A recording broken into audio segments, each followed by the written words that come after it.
Binisita ni Pangulong Rodrigo Duterte ang mga batang cancer patients sa Southern Philippines Medical Center Cancer Institute Children's Unit sa Davao City kahapon. Sa mga larawang inilabas ng Malacanang, makikitang nakipag-interact, kinumusta at namigay ng regalo sa mga bata ang punong ehekutibo. Kaugalian na ng Pangulo taon-taon na bumisita sa mga batang may sakit tuwing holiday season. Una nang sinabi ng Malacanang na mananatili sa Davao City ang punong ehekutibo upang magpalipas ng holiday kasama ang kanyang pamilya. Nanindigan si Pangulong Rodrigo Duterte na hindi magdedeklara ng tigil putukan sa mga rebeldeng komunista. Inatasan rin ito ang militar na puksain ang Communist Party of the Philippines o CPP. Ito ang balita.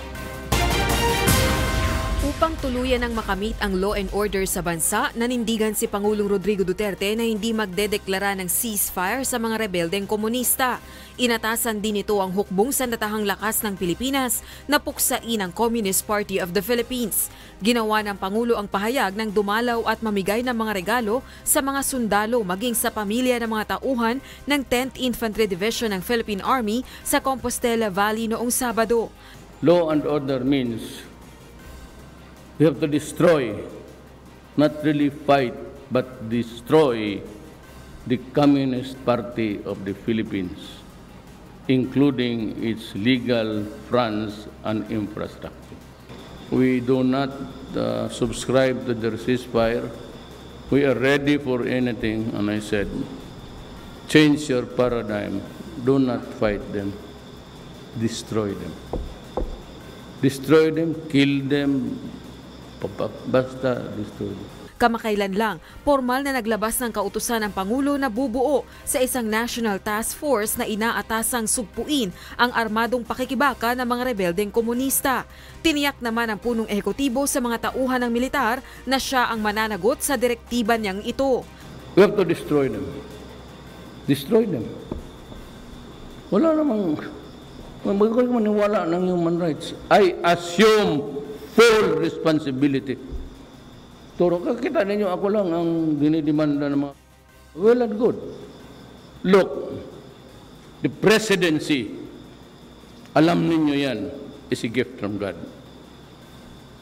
Kilala naman ninyo ako kung sino ako at anong my gift to you Filipino, may freedom. Pag ako ang sinabi may kasalanan, aminin ko lahat yan at ako'y makulong, magpakulong ako. Okay lang. It would be an honor to go to prison for the Filipino. Ano mga isang... Kaalinsabay nito, muli namang nanawagan ng punong ehekutibo sa mga rebeldeng komunista na magbalik loob na sa pamahalaan. I am therefore taking this opportunity to call on communist terrorists to abandon their extreme activities and return to the fold of the law. Disregard the outmoded ideology that led you astray and reintegrate into society so that you can lead more undignified lives. Ayon naman kay CPP founder Jose Maria Sison, walang awa ang punong ehekutibo. Rosa Licoz, UNTV News and Rescue, Philippines. Posibleng gawing expulsion ng Department of Education o DepEd ang ipinataw na dismissal ng Ateneo de Manila University sa junior high school student na nanakit sa kapwa mag-aaral. Ayon po sa DepEd, ito ay kung may makikita silang basehan para taasan ang parusang ipapataw sa bully student. Ito ang balita ni Aiko Miguel. Dismissal ang ipinataw na parusa ng school administration ng Ateneo de Manila University sa junior high school student na nag-viral dahil sa pambubuli sa kanyang kapwa-estudyante.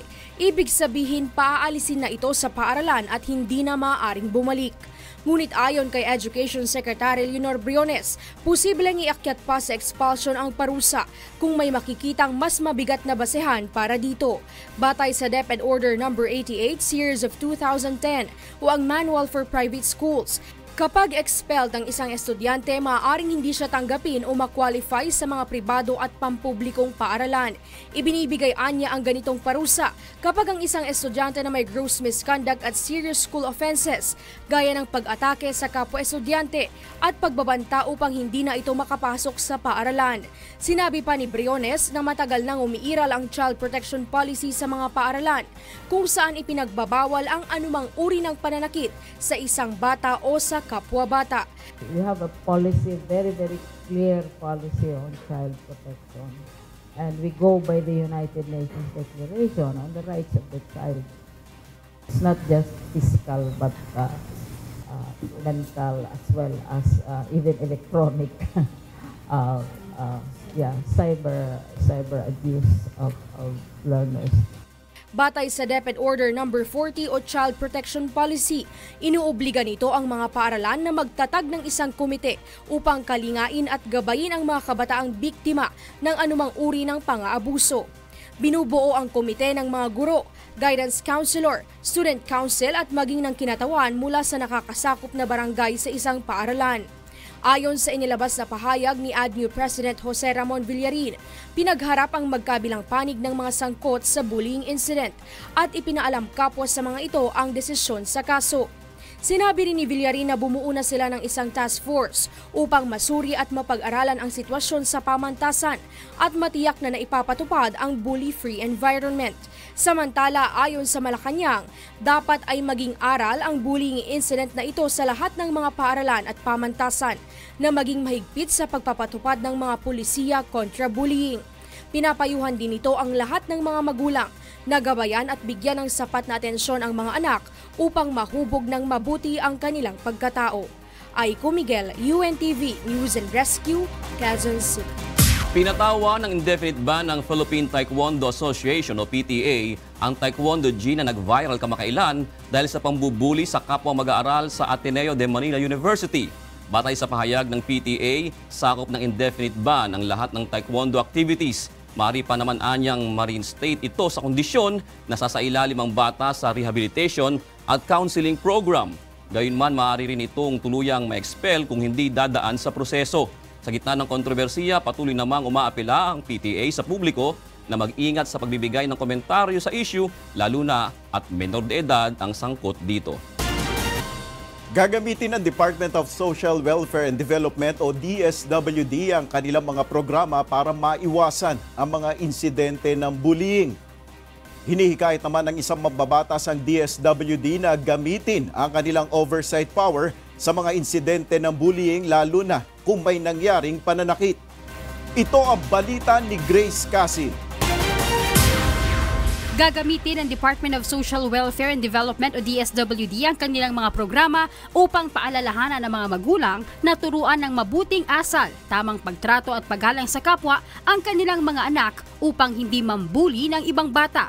Kasunod ito ng insidente ng pambubuli na nangyari sa mga junior high school student ng Ateneo de Manila University. Ayon kay DSWD Secretary Rolando Bautista, gagawa sila ng isang module o aralin kontra bullying at ituturo nila ito sa mga magulang na benepisyaryo ng kanilang mga programa gaya ng Sustainable Development Livelihood Program, Social Pension at Pantawid Pamilyang Pilipino Program o 4Ps. Sa pamamagitan ng mga programang ito ay direktang nakakausap ng DSWD ang mga magulang.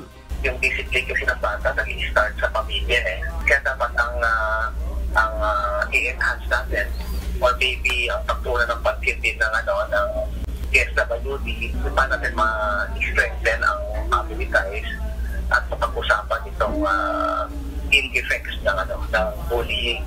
Hinikayat naman ni Kabayan Party List Representative Raul Hernandez ang DSWD na gamitin ang kanilang oversight powers sa insidente, lalo't may pananakit na nangyari. Ayon kay Secretary Bautista, kung kukunin ang kanilang tulong, ay handa silang makiisa. Itinapang ang DSWD din, why not? Grace Casin, UNTV News and Rescue, Quezon City. May dalawang anggulo ng tinitingnan ng pambansang pulisya sa nangyaring pagpaslang kay Ako Bicol Representative Rodel Batucabe. Ayon kay PNP Chief Oscar Albayalde, extortion ng New People's Army at politika ang ilan sa nakikitang dahilan ng PNP kung bakit pinatay ang mambabatas. Ito ang balita ni Lea Ilagan. Special Investigation Task Group ang Philippine National Police o PNP na tututok sa investigasyon sa pagpaslang kay Ako Bicol Representative Rodel Batucabe. Ang grupo ay pamumunuan ni Police Regional Office 5 Police Chief Superintendent Arned Escobal. Ayon kay PNP Chief Police Director General Oscar Albayalde, ipinag-utos na niya ang agarang pagresolba sa kaso ng pagpaslang kay Batucabe at police escort nito na si SPO1 Orlando Diaz. Inatasan na rin nito ang pinuno ng Criminal Investigation and Detection Group o CIDG na manguna sa investigasyon. Ayon sa General, may dalawang anggulo ang tinututukan ng PNP sa insidente. Ito ay ang extortion activities ng New People's Army o NPA at politika dahil tatakbo umanong alkalde si Batucabe sa Daraga, Albay sa 2019 midterm elections. Hinihingan ng revolutionary tax ng or extortion. Na-extortan ito ng mga NPAs doon sa lugar at hindi siya nagbigay. That's one.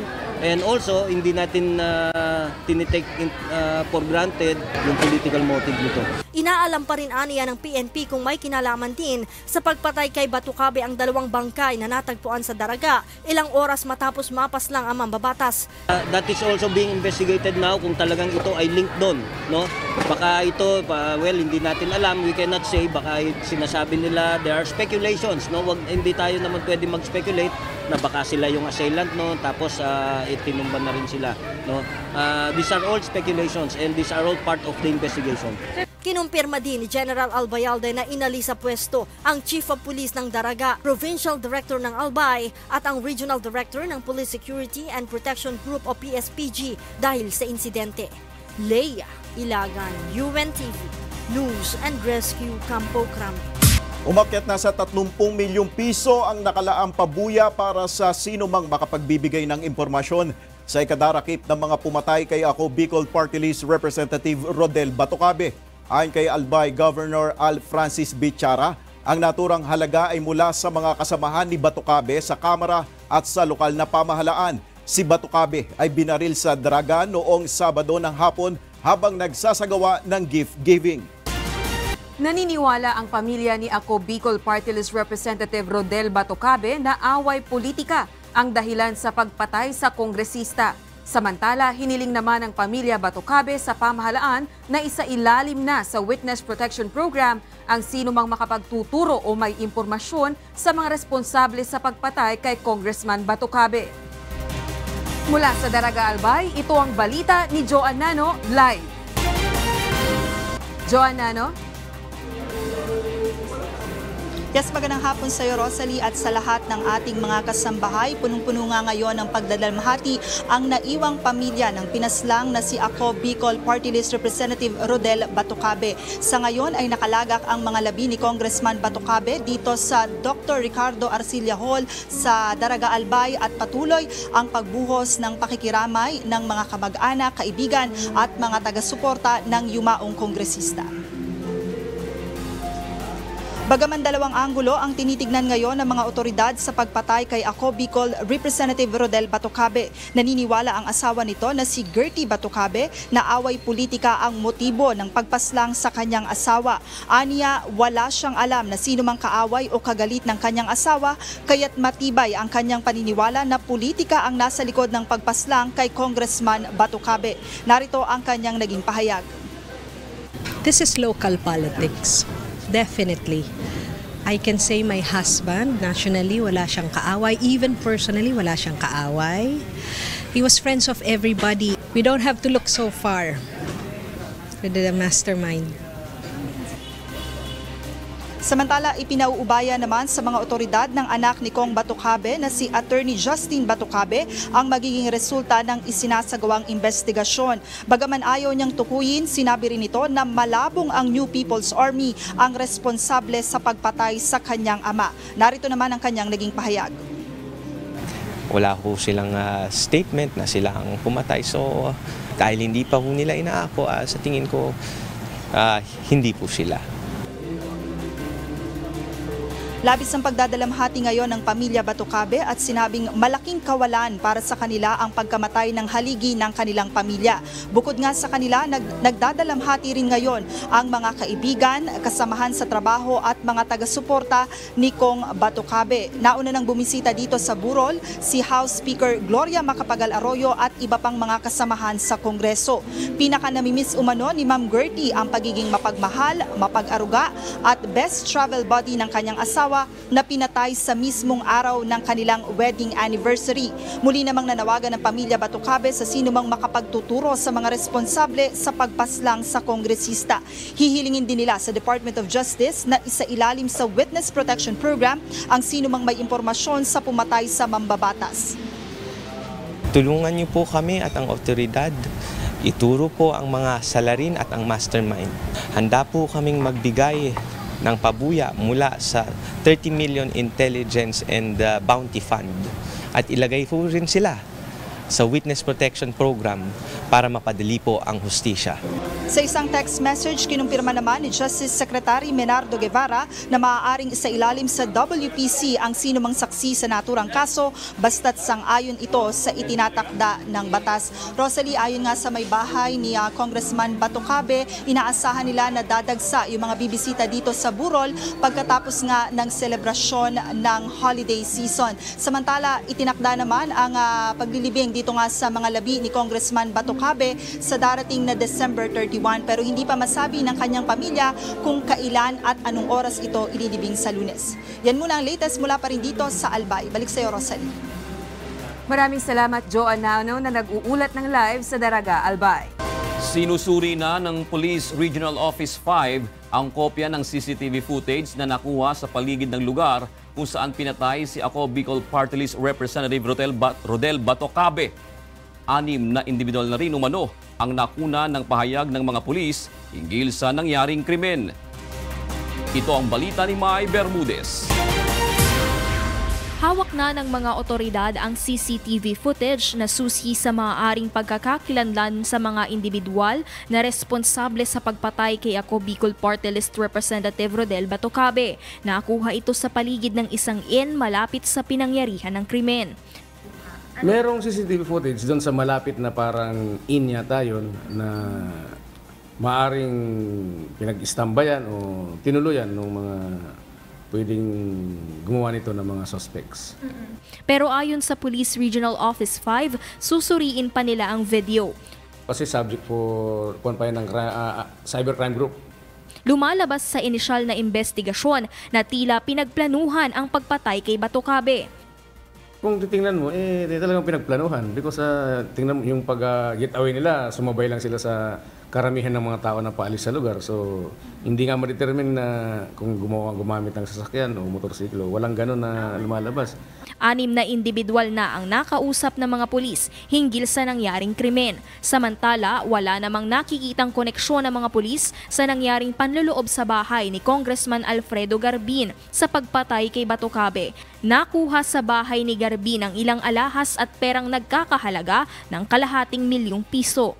Sa tingin ko, pure robbery yung intention. Samantala, positibo na rin kinilala ng mga otoridad ang isa sa 2 bangkay na natagpuan kahapon sa Daraga. Ito ay si Arnulfo Barredo Cuyos, may suot na asul na t-shirt at brown pants, na mula sa Agusan del Sur.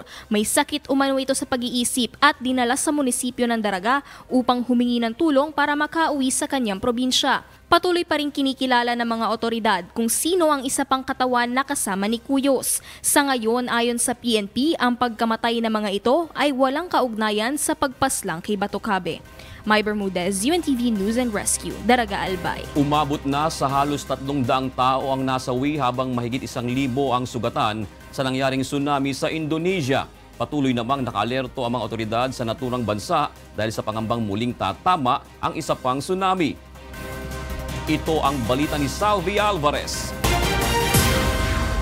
Umabot na sa higit 280 ang nasawi Samantalang lagpas 1,000 na ang sugatan sa mga isla ng Java at Sumatra sa Indonesia dahil sa tsunami noong Sabado ng gabi.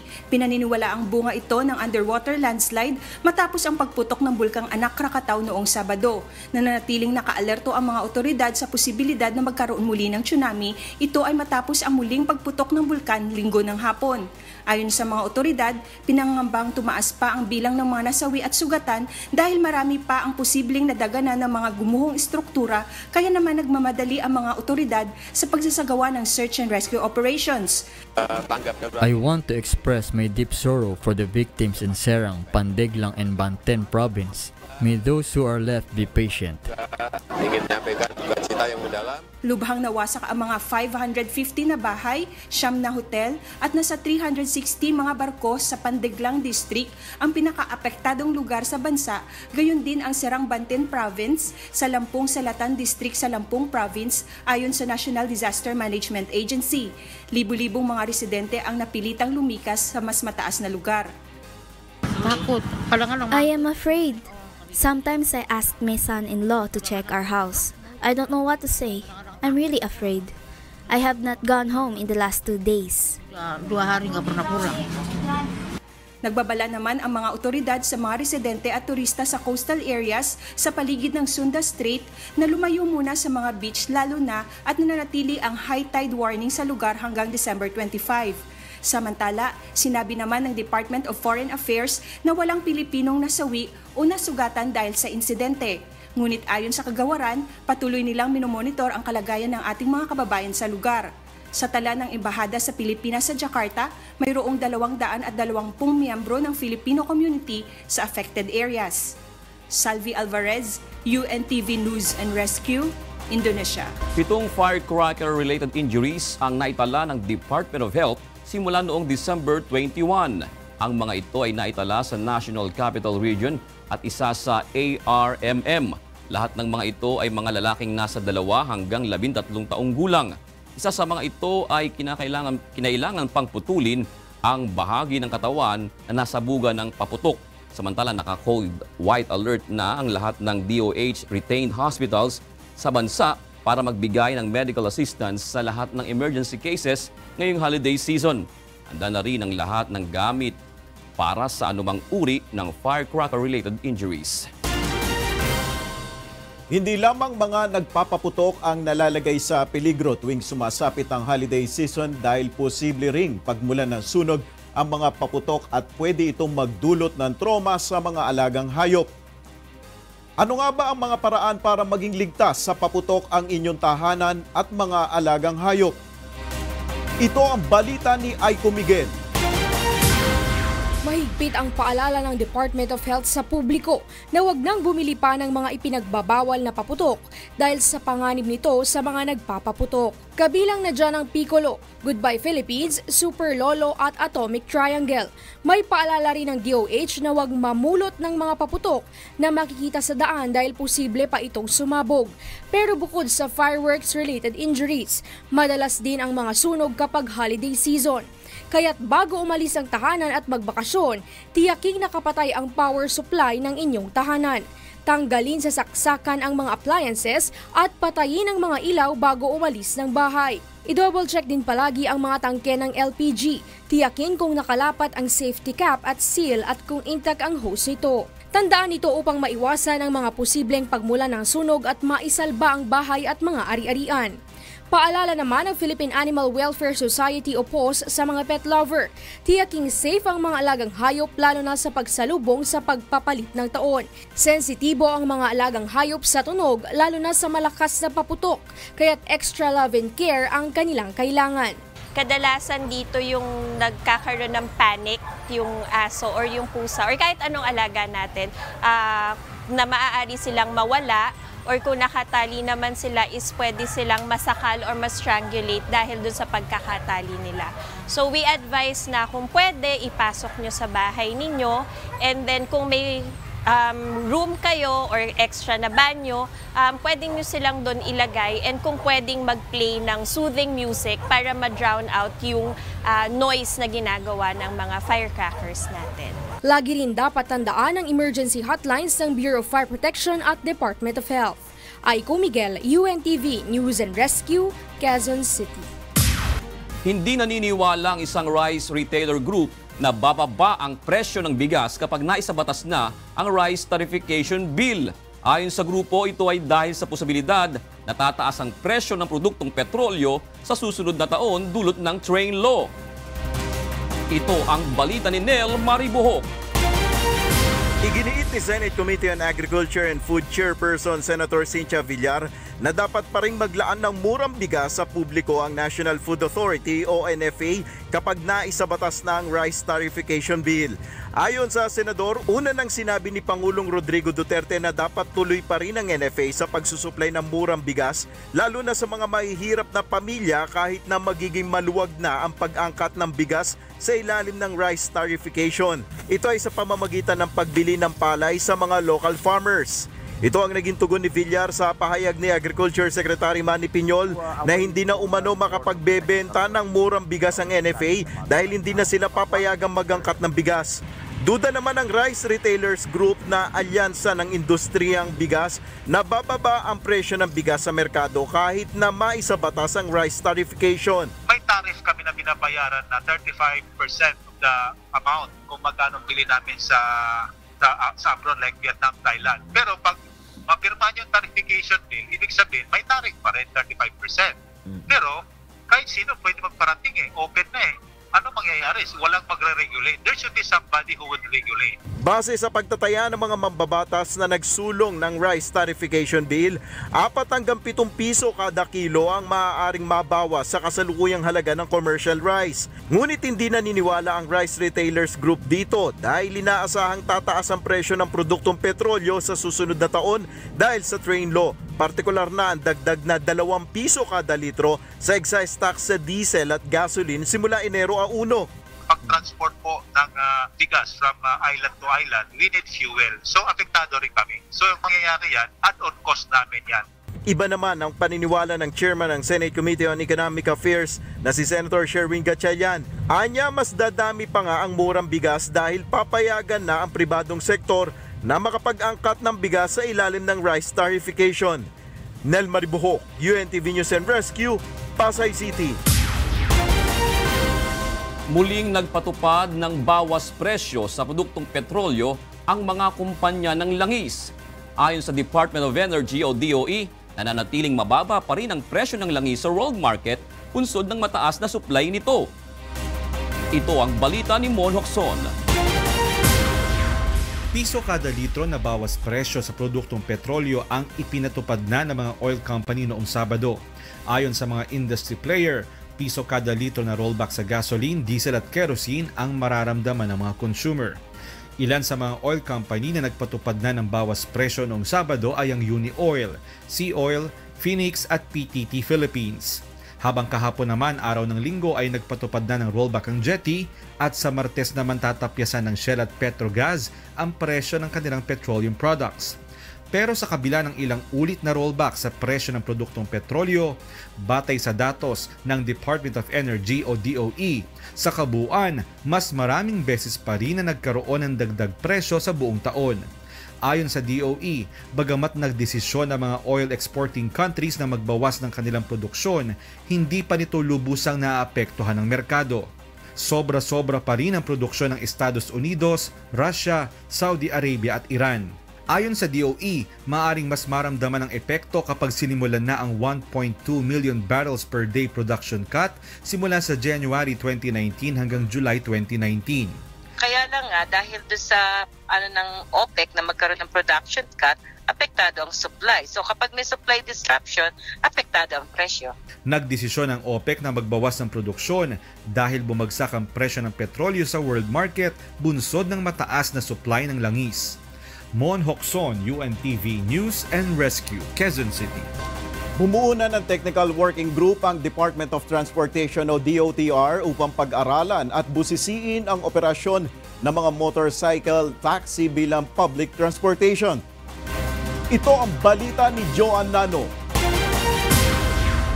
Sa gitna ng umiiral na temporary restraining order kontra sa operasyon ng motorcycle ride-hailing service na angkas, ipinag-utos na ni Department of Transportation Secretary Arthur Tugade ang pagbuo ng Technical Working Group na siyang bubusisi sa mga isyong may kinalaman sa operasyon ng motorsiklo bilang public transportation.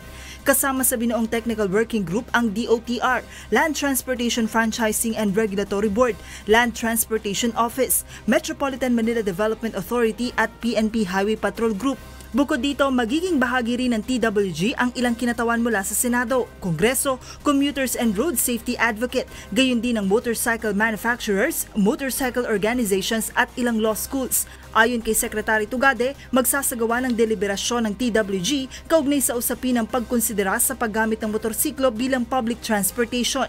Ilan sa mga partikular na isyong tatalakayin ang usapin ng kaligtasan ng mga pasahero sa paggamit ng ganitong uri ng transportasyon. Gayon din ang magiging pananagutan ng driver at operator sakaling maaksidente ang pasahero. Sa pahayag na inilabas ni Secretary Tugade, sinabi nito na nauunawaan nila ang pangangailangan ng mga commuters sa mabilis at kumbinyenteng uri ng transportasyon.